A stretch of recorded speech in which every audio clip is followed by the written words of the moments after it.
بسم الله الرحمن الرحيم الحمد لله رب العالمين الصلاة والسلام على أشرف الأنبياء والمرسلين سيدنا محمد وعلى آله وصحبه أجمعين اللهم علمنا ما ينفعنا وانفعنا بما علمتنا وزدنا علما وعملا وفقها في الدين يا رب العالمين رب اشرح لي صدري ويسر لي أمري واحلل عقدة من لساني يفقه قولي سبحانك لا علم لنا إلا ما علمتنا إنك أنت العليم الحكيم ولا حول ولا قوة إلا بالله العلي العظيم.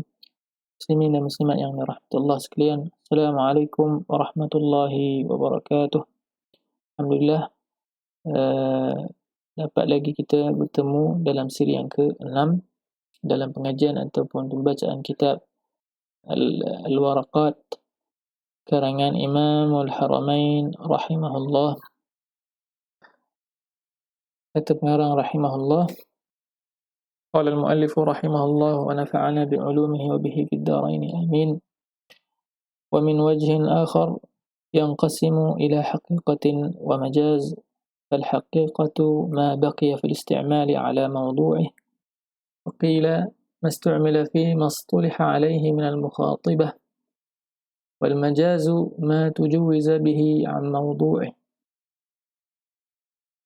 Sebelum kita pergi dengan lebih mendalam, beberapa istilah yang diperlukan untuk memahami topik ini, iaitu yang pertama ataupun sebelum tu perbahasan al-haqiqah dan al-majaz. Ni adalah perbahasan asli ilmu balaghah. Perbahasan asalnya adalah daripada ilmu balaghah.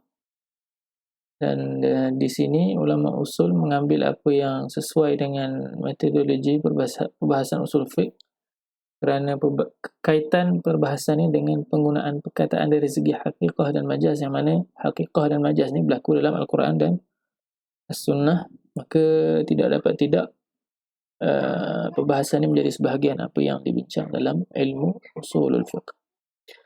Okey, terus kepada istilah, beberapa istilah yang kita perlu dahulukan sebelum kita masuk dalam matan nanti.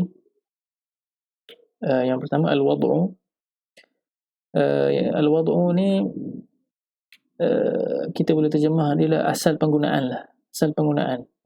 Dia boleh jadi asal penggunaan dari segi bahasa ataupun asal penggunaan dari segi uruf ataupun asal penggunaan dari segi syarak.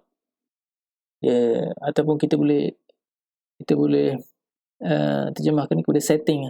Al-wad'u ni setting. Maknanya ada 3 pilihan setting.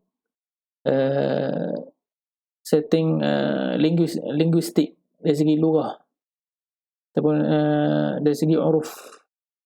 Uruf ni boleh jadi banyak uruf. Uruf di sisi ilmu usul ataupun ilmu fiqh ataupun apa-apa ilmu ni, maknanya suatu lafaz tu boleh difahami dengan istilah setiap ilmu lah. Maknanya lafaz, contohnya lafaz fa'il. Fa'il kalau kita merujuk dalam ilmu nahwu, ia adalah satu istilah yang masyhur yang merujuk kepada isim yang marfu', yang mana yang didahului sebelumnya, yang disebut sebelumnya fa'ilnya. Itu dari segi ilmu nahwu. Dia adalah lafaz yang merujuk kepada makna itulah di sisi ulama nahwu. Adapun dari segi bahasa, dari segi setting bahasa, fa'il ni maknanya adalah pelaku. Okey, yang kedua, istilah yang kedua yang kita nak faham ialah al-isti'mal, penggunaan. Penggunaan lafaz. Kita ada tadi asal penggunaan. Yang kedua ni penggunaan lafaz. Tapi yang pertama ni al-wad'u tu setting, yang kedua ni adalah penggunaan lafaz. Maknanya penggunaan ni berkait dengan orang yang menggunakan lafaz, iaitu yang mengucapkan perkataan tu lah. Contohnya kita bagi contoh, Zaidun Asad. Kita kata Zaid adalah singa. Okey. Maknanya dalam ayat tersebut ada disebut perkataan singa, Asad. Tapi Asad ataupun singa ni, apakah maksud singa dalam ayat tersebut? Adakah Zaid itu jadi singa, ataupun Zaid itu Zaid itu berani seperti singa, ataupun apa maknanya? Itu bergantung kepada penggunaan yang mengucapkan perkataan tu, iaitu yang kita panggil, istilah dia adalah al-isti'mal. Al-isti'mal maknanya bila dia mengucapkan Zaidun Asadun, dia bukanlah orang yang pertama menggunakan perkataan singa tu, Asad. Iaitu Asad, singa yang merujuk kepada haiwan pemangsa kan, yang masyhur lah, yang bila kita sebut singa tu dalam fikiran kita boleh bayang lah satu dia binatang yang macam mana kan. Dia memang automatik akan ada dalam minda kita, terbayang binatang tu. Tapi dalam ayat tersebut dia seolah-olah ada qarinah yang memalingkan makna asal penggunaan tu. Maknanya asal penggunaan dari segi bahasa memanglah singa tu bermaksud haiwan yang sekian-sekian, yang haiwan pemangsa lah, haiwan yang singa, yang mana kalau kita sebut singa ni, kita dah boleh bayang rupa bentuk dia dan sifat dia lah. Tapi dalam ayat tadi, Zaid singa, kita seolah-olah ada di situ penghalang ataupun ada benda yang memalingkan dia daripada kita nak terima makna singa tu adalah makna yang dari segi bahasa. Maka ada satu lagi makna dari segi makna majaz lah, maknanya makna yang luar daripada istilah, luar daripada penggunaan biasa. Maka istilah makna singa kat situ ialah berani lah. Maknanya Zaid seorang yang berani. Zaid singa, Zaid seorang yang berani.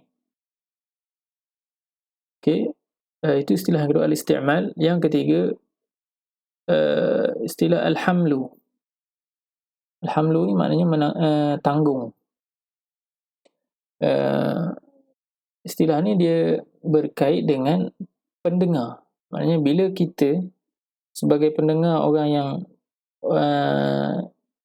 orang yang mengucapkan perkataan Zaidun Asad tu, maka kita sebagai pendengar kita akan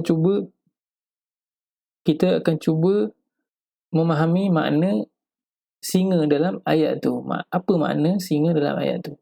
Maka kita akan menanggung makna, salah satu makna daripada dua makna tadilah, iaitu sama ada singa yang betul-betul singa tu, binatang tu, ataupun singa yang dimaksudkan itu adalah keberanian. Itu maksud al-hamlu.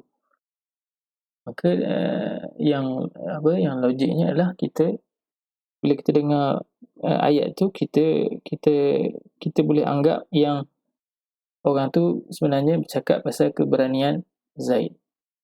Okey. Itu 3 istilah yang kita perlu fahami sebelum kita masuk dalam matan. Okey, kita kembali kepada matan tadi. Kata pengarang, "Wa min wajhin akhar yanqasimu ila haqiqatin wa majaz." Kata Imam Al-Haramain, dan dari segi yang lain, kalam juga boleh terbahagi kepada haqiqah dan majaz. Haqiqah dan majaz. Haqiqah tu macam tadilah, singa yang kita fahami dengan rupa bentuk fizikal dia dan sifatnya lah, sifatnya yang apa, yang berani tu, itu pun itu dari segi hakikat. Dari segi majaznya mungkin kita ambil satu sifat daripada sifat singa tu, iaitu berani. Okey, kan kita nak faham apa itu haqiqah. Fal haqiqatu ma baqiya fil isti'mali ala mawdu'ihi. Itu takrif pertama. Takrif yang pertama ialah takrif yang pertama untuk haqiqah ni ialah ianya ma iaitu lafaz, ialah perkataan lafaz yang kekal dalam penggunaan asal bahasanya. Ma baqiya fil isti'mali ala mawdu'ih. Maknanya lafaz singa tu dari segi bahasa ataupun dari segi setting bahasa, al-wad'ul lughawi, dari segi setting bahasanya adalah merujuk kepada haiwan yang sekian-sekian itulah. Itu dari segi penggunaan asal bahasa. Sebelum dia bertukar, kalau kita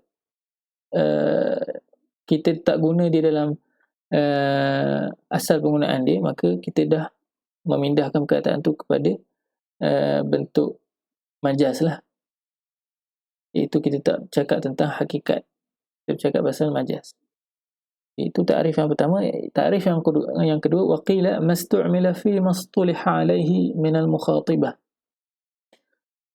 Mastu'mila, apa yang diguna, fi mastuliha alaihi. Maknanya fi mastuliha alaihi ni ialah apa yang disepakati oleh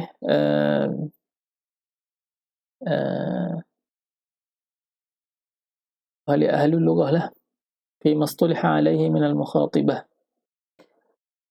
Maksudnya apa-apa perkataan yang disepakati penggunaannya terhadap apa, itulah haqiqah. Selagi kita menggunakan perkara yang apa, perkataan tu memang dah sepakat penggunaannya diketahui ramai, establish sebagai makna sekian-sekian, kalau kita guna perkataan tu, maka itu adalah haqiqah. Okey. Dan seterusnya, wal majazu ma tujuwiza bihi an mawdu'ih. Okey. Dan majaz ni adalah lawan kepada haqiqah. Dia ma tujuwiza bihi, dia adalah lafaz yang dia dilangkaui. Makna asalnya itu telah dilangkau dan dia berpindah kepada makna yang lain. Ma tujuwiza bihi an mawdu'ih, dia telah dilangkau penggunaan asalnya dari segi bahasa. Macam singa tadi itulah, kita dah, bila kita guna singa tu sebagai majaz dalam ayat Zaidun Asadun tadi tu, maka kita dah tak guna perkataan tu dari segi haqiqah lughawiyah, tapi kita telah menggunakan perkataan tu dalam bentuk majaz. Okay. Terus seterusnya, wal haqiqah imma lughawiyatun wa imma syar'iyyatun wa imma urfiyyah. Okay. Seterusnya, hakikat ni terbahagi kepada hakikat lughawiyah, yang kedua haqiqah syar'iyyah, dan yang ketiga haqiqatun urfiyyah. Okay. Hakikat yang pertama iaitu haqiqah lughawiyah, iaitu contoh yang sama tadi, iaitu singa tadi. Bila kita bercakap, bila kita menggunakan singa dan kita kita maksud kita dengan singa tu adalah maksud yang merujuk kepada haiwan yang sekian-sekian tu lah, haiwan yang kita boleh gambarkan. Bila disebut perkataan singa tu ada gambaran dalam minda kita, dalam fikiran kita. Itulah penggunaan singa dari segi bahasa. Maka ianya adalah hakikat dari segi bahasa, iaitu seekor haiwan yang masyhur itulah, yang boleh kita bayangkan dalam minda kita. Wa imma syar'iyyah, haqiqatun syar'iyyah. Okey. Di sana juga, di sini dalam haqiqah ni juga dia ada yang dinamakan sebagai haqiqah syar'iyyah. Okey, untuk haqiqah syar'iyyah ni boleh kita bagi contoh solat. Dari segi syarak solat ni adalah perbuatan dan ucapan-ucapan yang dimulakan dengan takbir dan diakhiri dengan salam. Itu adalah hakikat syar'i untuk kataan solat. Solat tu adalah hakikat syar'iyyah, merujuk kepada makna tadi itulah, perkataan ucapan-ucapan yang bermula dengan takbir dan diakhiri dengan salam. Itu adalah hakikat syar'iyyah, hakikat syar'iyyah. Tapi kalau kita tengok dari segi asal penggunaan, apa maksud solah? Solah tu dari segi bahasa, itu dia adalah haqiqah lughawiyah. Dari segi penggunaan bahasa, dia adalah doa. Ad-du'a'u bi khairin, itu doa dengan kebaikan. Hanya beza dari segi penggunaan bahasa dengan penggunaan syarak. Okey. Dan yang ketiga, wa imma urfiyah, iaitu haqiqah urfiyah. Ada di sini juga ada yang kita namakan sebagai haqiqah urfiyah. Haqiqah urfiyah ni boleh jadi banyak makna lah di sisi siapa. Kita nak merujuk sesuatu lafaz tu, satu perkataan tu di sisi siapa. Contohnya lafaz fa'il tadi. Fa'il ila isim yang marfu' yang mana disebutkan sebelumnya fa'ilnya. Itu adalah haqiqah urfiyah dalam ilmu nahwu. Fa'il tu adalah sekian-sekian. Dia adalah isim yang marfu' yang sekian-sekian. Itu adalah haqiqah urfiyah.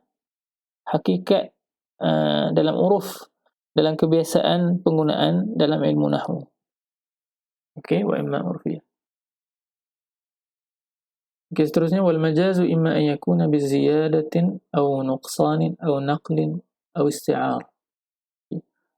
Dan majaz ni juga boleh imma an yakuna, boleh jadi dengan pertambahan, bi ziyadatin aw nuqsanin, ataupun pengurangan, aw naqlin, itu ataupun perubahan, aw isti'arah. Isti'arah ni pinjam. Tapi dari segi makna di sini ialah, nanti akan kita tengok nanti, ialah di sisi usuliyin makna dia adalah tashbih. Majaz isti'arah. Okey, kita akan tengok satu-satu apa itu majaz. Majaz dengan pertambahan. Al-majazu biziyadati mithlu qawlihi ta'ala laysa kamithlihi syai'. Okey, apa yang bertambah dekat sini, apa yang berlaku pertambahan dekat sini ialah ada pertambahan huruf dekat sini, laysa kamithlihi syai'. Laysa kamithlihi syai', maknanya tiada sepertinya. Ka tu tiada sepertinya sesuatu. Tiada yang sepertinya. Tak ada satu pun yang sepertinya. Laisa kamitslihi syai', maknanya tidak ada yang menyerupai Allah. Walau sesuatu pun. Tapi dekat sini ada pertambahan huruf kaf. Sedangkan kalau kita kata laisa mithluhu syai' pun dah sampai maknanya, tapi dari segi balaghah, dari segi penggunaan bahasa yang tinggi, ada maksud mengapa digunakan huruf kaf kat sini. Mengapa digunakan huruf kaf kat situ? Iaitu tujuannya adalah untuk menafikan penyerupaan. Maknanya penyerupaan tu memang tak, yang serupa dengan Allah tu tak serupa, tapi kita menafikan penyerupaan yang mana yang penyerupaan tu tak wujud. Maknanya kita dah nafikan benda yang tak wujud tu untuk mengisbatkan bahawa memang Allah ini tidak ada sepertinya sesuatu. Itu penggunaan kaf kat situ. Maka dia kat sini dianggap majaz lah. Majaz dengan pertambahan huruf.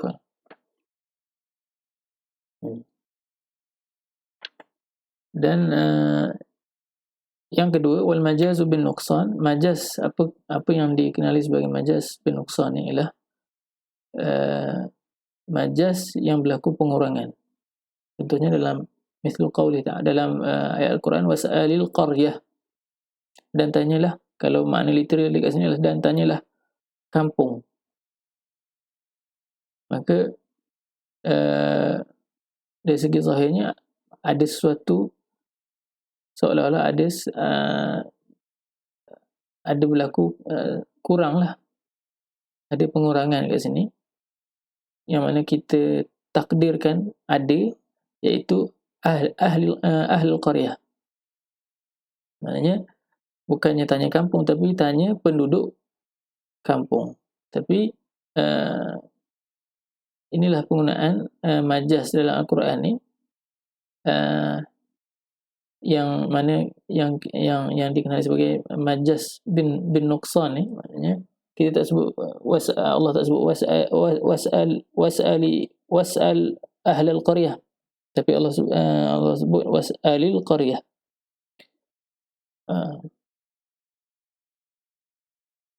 Yang ketiga, wal majazu bin naqli, itu majaz yang berlaku dengan sebab perubahan. Contohnya kal ghaiti fima yakhruju minal insani.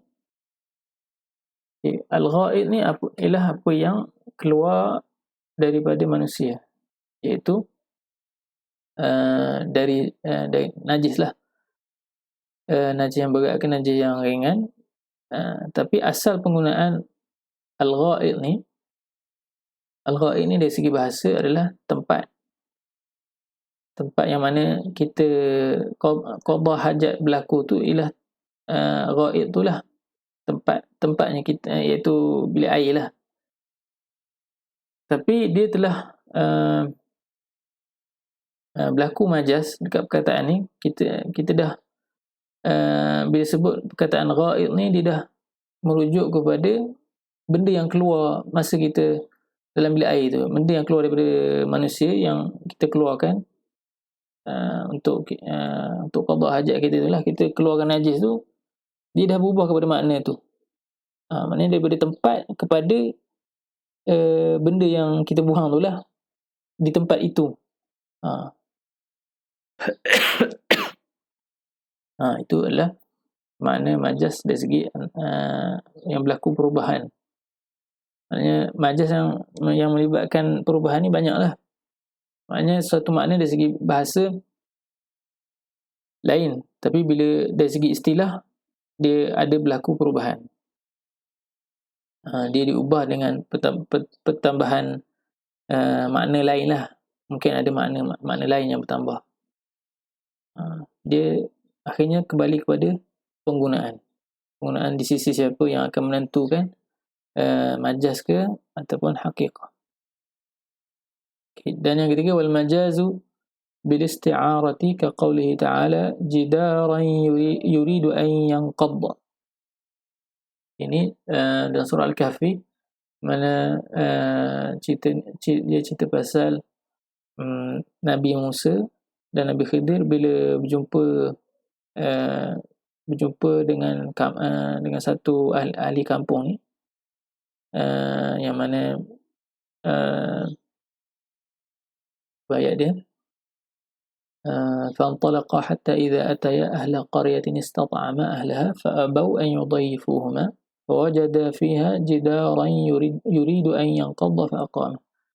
Maknanya ialah kemudian keduanya berjalan lagi sehingga apabila mereka sampai kepada penduduk sebuah bandar, mereka minta makan kepada orang-orang di situ. Lalu orang-orang itu enggan menjamu mereka. Kemudian mereka dapati di situ sebuah tembok. Inilah jidar ni. Jidar kat situ tu maknanya tembok yang hendak runtuh, lalu ia membinanya. Okay. Di mana majas dekat sini? Kat mana majas dalam ayat ni? Okay. Majas kat sini adalah iaitu majas bil isti'arah. Isti'arah yang berlaku kat sini adalah dengan makna tashbih, perumpamaan. Dekat sini dia kata tembok tu nak runtuh, yuridu, jidaran yuridu an yanqadha, maknanya seolah-olah tembok ni ada kehendak nak runtuh. Kan tembok ni tak bernyawa, tapi penggunaan ayat, penggunaan perkataan kat situ seolah-olah menunjukkan tembok tu ada seolah ada kehendak. Sedangkan tembok ni benda yang tak bernyawa. Okey, kat apa penjelasan majas kat sini? Okey, penjelasan dia adalah bila tembok tu dah condong nak runtuh, dia diumpamakan ataupun dia disamakan, ditashbihkan dengan kehendak nak runtuh. Maknanya dia dah condong nak runtuh, seolah-olah dia nak runtuh. Kat situ berlaku majas. Sedangkan kehendak ataupun iradah ni sebenarnya tak ada untuk tembok ni, sebab tembok tidak bernyawa, dia tidak berkehendak. Tapi dalam ayat ni dia digunakan begitu, seolah-olahnya dia ada kehendak. Kat situlah kita panggil dia adalah majas. Okay.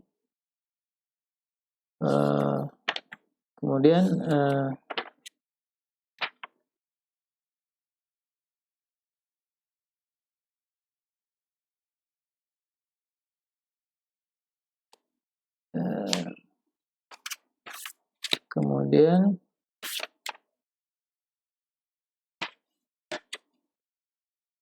kata pengarang lagi, wal amru istida'a'ul fi'li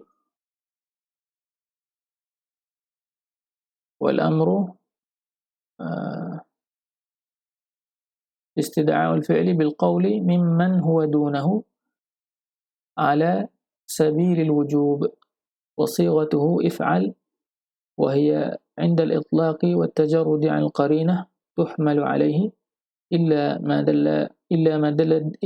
دل الدليل على أن المراد منه الندب أو الإباحة فيحمل عليه ولا يقتضي التكرار على الصحيح إلا إذا دل الدليل على قصد التكرار ولا يقتضي الفور والأمر بإيجاد الفعل أمر به وبما لا يتم الفعل إلا به كالأمر بالصلاة أمر بالطهارة المؤدية إليها وإذا فعل يخرج المأمور عن العهدة.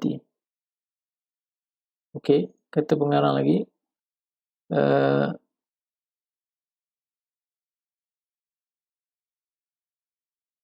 wal amru, dan suruhan istida'a'ul fi'li bil qawli mimman huwa dunahu ala sabilil wujub. Okey, suruhan, wal amru suruhan. Apa itu suruhan? Istida'a'ul fi'li bil qawli mimman huwa dunahu ala sabilil wujub. Istida'a'ul fi'li bil qawli, maknanya kata pengarang, istida'a'ul fi'li bil qawli, maknanya berlaku permintaan untuk melakukan suatu perbuatan dengan menggunakan perkataan bil qawli, maknanya ada arahan dengan perkataan lah, itulah suruhan. Arahan buat sesuatu dengan perkataan. Ada perkataan, ada sirah, ada lafaz yang akan menunjukkan lafaz tu menunjukkan suruhan. Mimman huwa dunahu ala sabilil wujub, maknanya suruhan tu pula mestilah datang daripada mimman huwa dunahu,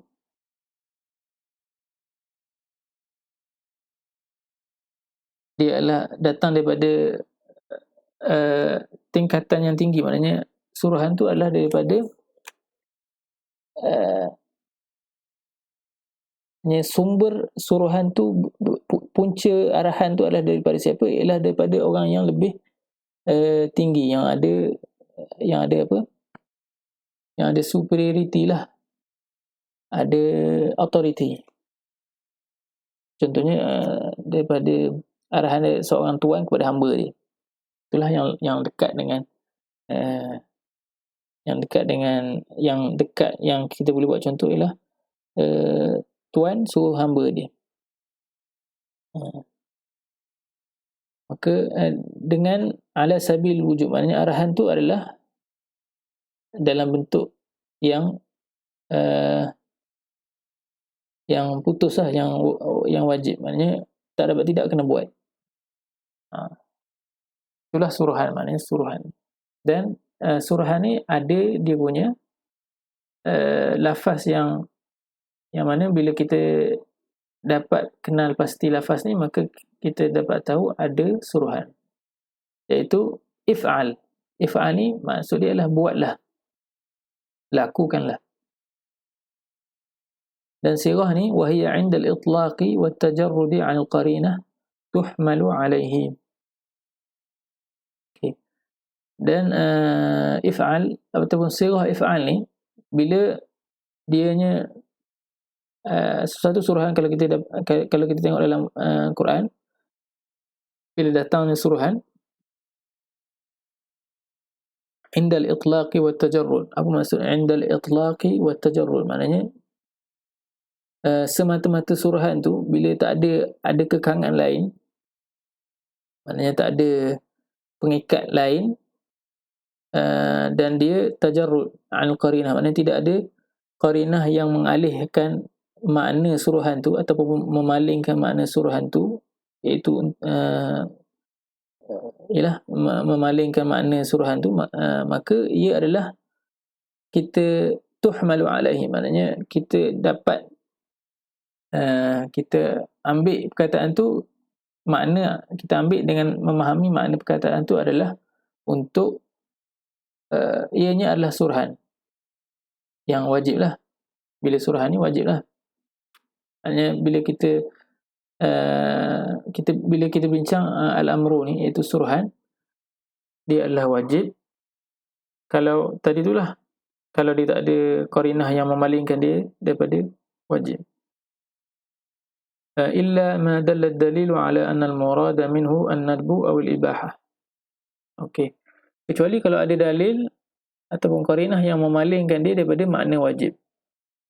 Contohnya ada qarinah yang menunjukkan dia adalah an-nadbu, dia adalah sunat je, suruhan yang berbentuk sunat, ataupun dia sebenarnya adalah keizinan ataupun keharusan, al-ibahah, fa yuhmalu alaihi. Maknanya kalau tak ada qarinah-qarinah yang memalingkan makna wajib tu, maka kita fahami suruhan tu adalah berbentuk wajib. Tapi bila ada je qarinah ataupun dalil yang mengatakan, yang menunjukkan suruhan tu sebenarnya bukan suruhan wajib, tapi dia adalah suruhan sunat, ataupun dia adalah satu bentuk keizinan ataupun keharusan. Okey. Dan wala yaqtadi at-takrar 'ala as-sahih. Okey, bila suatu suruhan bila kita tengok dalam Quran, ataupun bila ada satu suruhan dalam syarak, dari segi asalnya ialah dia tidak ada pengulangan. Maknanya suruhan tu asalnya adalah tidak berulang-ulang. Maknanya kita diminta untuk melakukan suatu suruhan tu ialah sekali. Dia tidak berulang-ulang kali, kecuali illa idza dalla ad-dalilu ala qasd at-takrari wala yaqtadi al-fawra. Okey. Kecuali kalau ada dalil yang menunjukkan memang suruhan itu adalah suruhan yang mana kita diminta untuk melakukannya secara berulang-ulang. Contohnya solat. Solat walaupun tidak ada yang kita fahami pengulangan daripada suruhan itu, aqimus solat, dan dirikanlah solat. Berapa kali nak solat, dia tidak diberitahu, tapi amalan Nabi dan sahabat menunjukkan bahawa solat ni, dan banyak lagi dari dalil yang lain dalam sunnah menunjukkan solat ni adalah suatu suruhan yang diminta dilakukan berulang kali. Maknanya dia adalah suruhan yang berulang kali. Kita akan terus melakukan solat ni dalam apa keadaan pun. Dia adalah suruhan yang ada yang diminta untuk dilakukan berulang kali. Berbeza dengan haji. Haji ni dianya adalah kewajipan yang dituntut sekali. Ada dalam hadis yang mana ada seorang sahabat tanya, berapa kali nak buat haji? Nabi jawab, kalau aku jawab takut menyusahkan. Maknanya boleh jadi kalau Nabi jawab kewajipan haji tu jadi berulang kali, maka Nabi takut nak jawab. Itu pada zaman wahyu lah. Maknanya pada zaman wahyu tu kalau tak ada penerangan berapa kali suruhan tu, dia sebenarnya kena tunggu bayan daripada Nabi SAW supaya bila banyak sangat pertanyaan berlaku tu, dia boleh jadi benda tu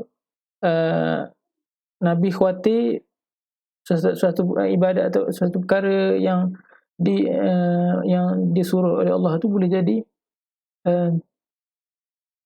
diberatkan. Ataupun macam haji tadilah, boleh jadi haji tu dituntut untuk dibuat berulang kali. Itu maksud Nabi, maksud jawapan Nabi kepada sahabat tu. Okey. Dan wala yaqtadi al-fawra, maknanya maksud wala yaqtadi al-fawra, al-fawr kat sini ialah segera. Maknanya suatu suruhan tu dia tidak ada makna yang kita boleh dari segi asalnya, tak ada. Bila berlaku suatu suruhan, kita suruhan tu tidak menunjukkan segera, perlu segera dilakukan. Wala yaqtadi al-fawra, itu dari segi asalnya lah. Wala yaqtadi al-fawra. Wal amru bi ijadil fi'li amrun bihi wa bima la yatimmu al-fi'lu illa bihi, kal amri bis salati amrun bit taharati al-muaddiyati ilaiha, wa idza fu'ila yakhruju al-ma'muru 'an al-'uhdati. Okey. Wal amru bi ijadil fi'li amrun bihi, dan suruhan untuk melakukan perkataan, melakukan sesuatu perbuatan, bi ijadil fi'li, iaitu mewujudkan suatu perbuatan, amrun bihi, ia adalah satu suruhan untuk melakukan perkara tersebut, dan wa bima la yatimul fi'lu illa bihi, dan apa-apa yang tidak sempurna perbuatan yang diminta oleh kepada kita untuk kita lakukan tu, kalau perbuatan tu tak sempurna kecuali dengan perbuatan yang lain, contohnya suruhan solat, ianya adalah untuk suruhan untuk menyucikan diri juga, untuk melakukan taharah, di mana taharah ni adalah syarat untuk menunaikan solat. Maka sebenarnya bila ada suruhan untuk solat, ianya sebenarnya adalah suruhan untuk melakukan taharah. Mana taharah tu adalah satu ibadat juga, tapi dia juga adalah satu syarat daripada syarat-syarat solat, syarat sah solat. Okay, wa idza fu'ila yakhruju al-ma'muri 'anil 'uhdati, dan bila sesuatu suruhan tu dikerjakan, maka yakhruju al-ma'muru, okay, maknanya kita sebagai hamba, al-ma'muru, bila kita dah kerjakan, bila dah dikerjakan apa yang disuruh ke atas kita, maka kita ni dah lepas 'anil 'uhdah. Al-'uhdah kat sini maksud dia adalah kita lepas daripada tanggungjawab lah, dan kita tak diminta untuk qada balik lah.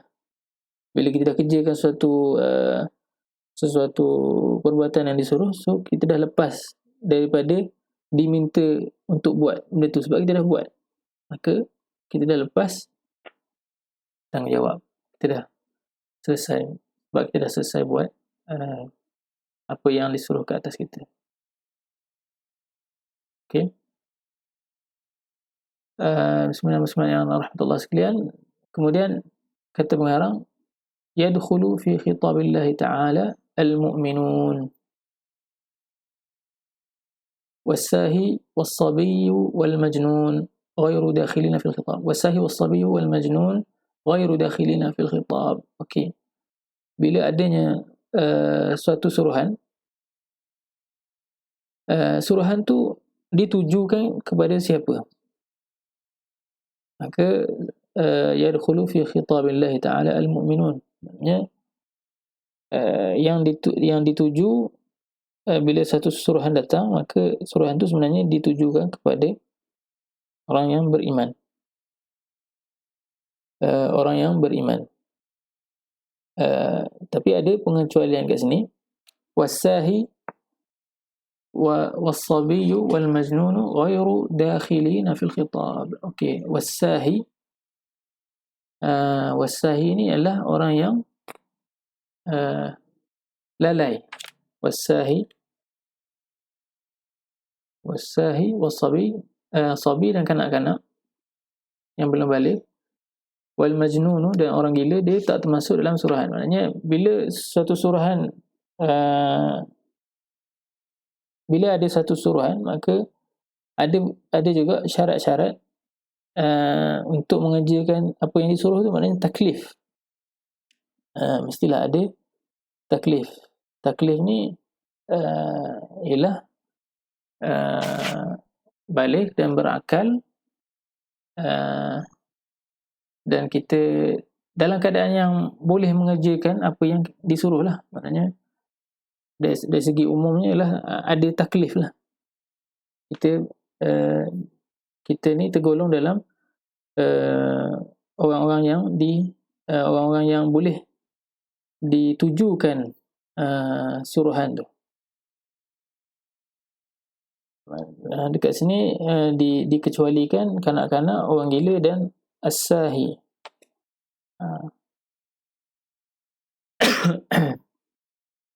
Dan as-sahi ni maksudnya adalah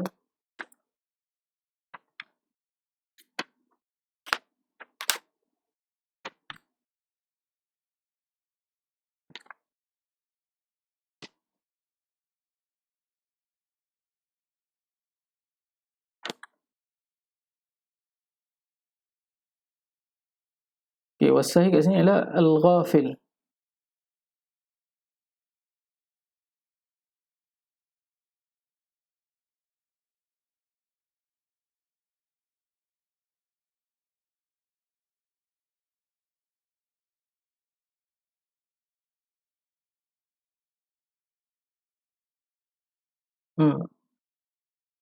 Al-ghafil kat sini ialah orang yang tak tahu,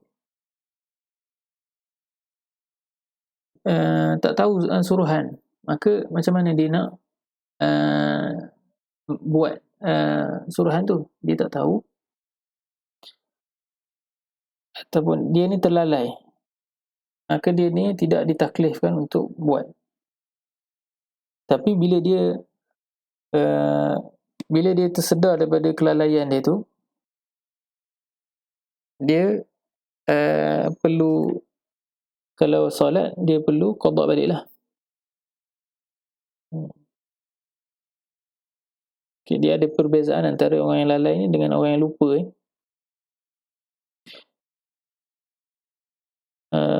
Maknanya dalam as-sahi ni termasuk dalamnya adalah orang yang tidur, an-naim. Dia lebih umum. Sahi ni boleh termasuk dalam orang yang lalai ni ialah orang yang tidur.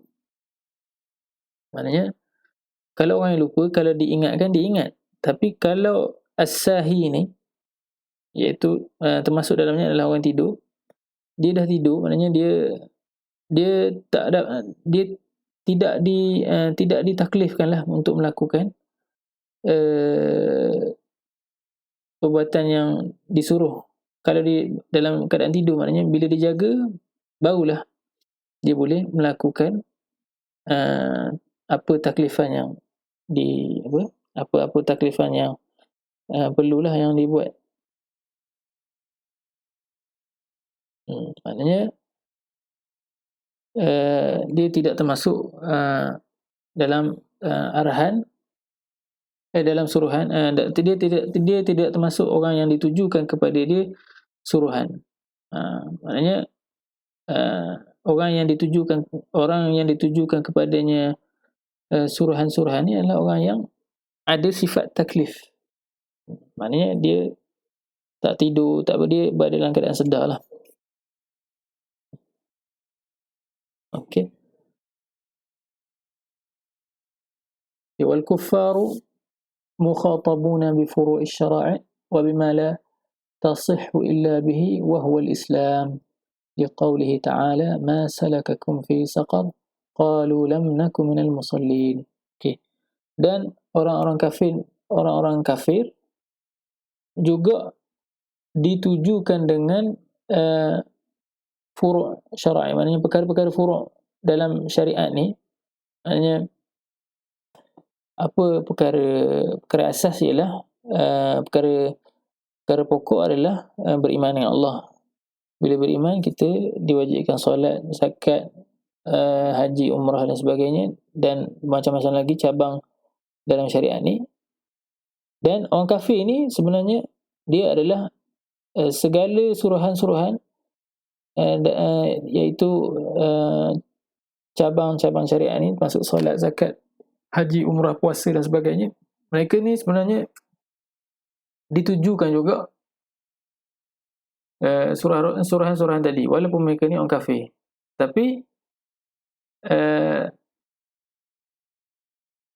mereka ni, sebagaimana mereka ni ditujukan untuk beriman lah. Syarat untuk melakukan semua cabang-cabang syariat tadi, solat, puasa dan haji, umrah tadi, ialah dengan beriman. Kalau dia orang kafir ni, kalau solat tak sah, maka kena masuk Islam dulu baru sah. Okay, apa makna orang kafir ni? Dia ditujukan juga dengan suruhan perkara-perkara cabang syariat ni. Maksudnya adalah bila orang kafir ni kekal dalam kafir dia dan mati, maka mereka ni sebenarnya diazab dengan sebab tidak beriman, dan juga akan diazab dengan segala suruhan-suruhan dalam cabang-cabang syariat yang mereka tak lakukan sebab mereka ni tak beriman. Maknanya orang kafir ni berganda-ganda azab dia nanti. Azab sebab tak solat, azab sebab tak puasa, azab sebab meninggalkan semua lagi lah. Maknanya azab orang kafir tu berganda-ganda. Kenapa? Sebab orang kafir ni juga ditujukan kepada dia suruhan cabang-cabang syariat. Sebagaimana mereka ni ditujukan suruhan untuk beriman kepada Allah, iaitu masuk Islam. Dalil dia dalam Quran, ma salakakum fi saqar qalu lam nakum minal musallin. Okey, ma salakakum fi saqar, apa yang menyebabkan kamu ni masuk dalam neraka saqar? Qalu lam naku minal musallin. Kata orang kafir yang berada dalam neraka saqar ni ialah, dia kata apa? Kami ni tidak tidak menjadi sebahagian daripada orang yang bersembahyang. Itu yang dalam Quran kata, maknanya menunjukkan orang kafir ni diazab bukan sahaja sebab tidak beriman, tapi diazab juga disebabkan meninggalkan perkara suruhan-suruhan Allah yang lain dalam cabang-cabang syariat yang lain, solat, puasa, haji dan umrah. Wal amru bisyai'i nahyun 'an dhiddihi wan nahyu 'an syai'i amrun bi dhiddihi. Okey. Wal amru bisyai'i nahyun 'an dhiddihi, dan suruhan dengan sesuatu itu adalah larangan kepada lawan dia, 'an dhiddihi. Wan nahyu 'an syai'i amrun bi dhiddihi. Okey. Secara ringkasnya, wal amru bisyai'i, kalau sesuatu suruhan dengan sesuatu adalah larangan kepada lawan dia. Contohnya, kalau ada suruhan solat, maka ia sebenarnya seolah-olah ada larangan untuk meninggalkan solat. Dan begitu juga wan nahyu an syai'i amrun bi dhiddihi, dan larangan untuk contohnya, kalau larangan zina sebenarnya adalah suruhan untuk suruhan kepada lawan ni lah, berkahwin contohnya. Bila kita berkahwin, kita meninggalkan zina. Wallahu a'lam. Kita akan sambung kepada perbahasan larangan wan nahyu pada siri-siri yang akan datang, insya-Allah. Sallallahu ala sayyidina Muhammad wa ala alihi wa sahbihi wa baraka wa sallam. Walhamdulillahi rabbil alamin.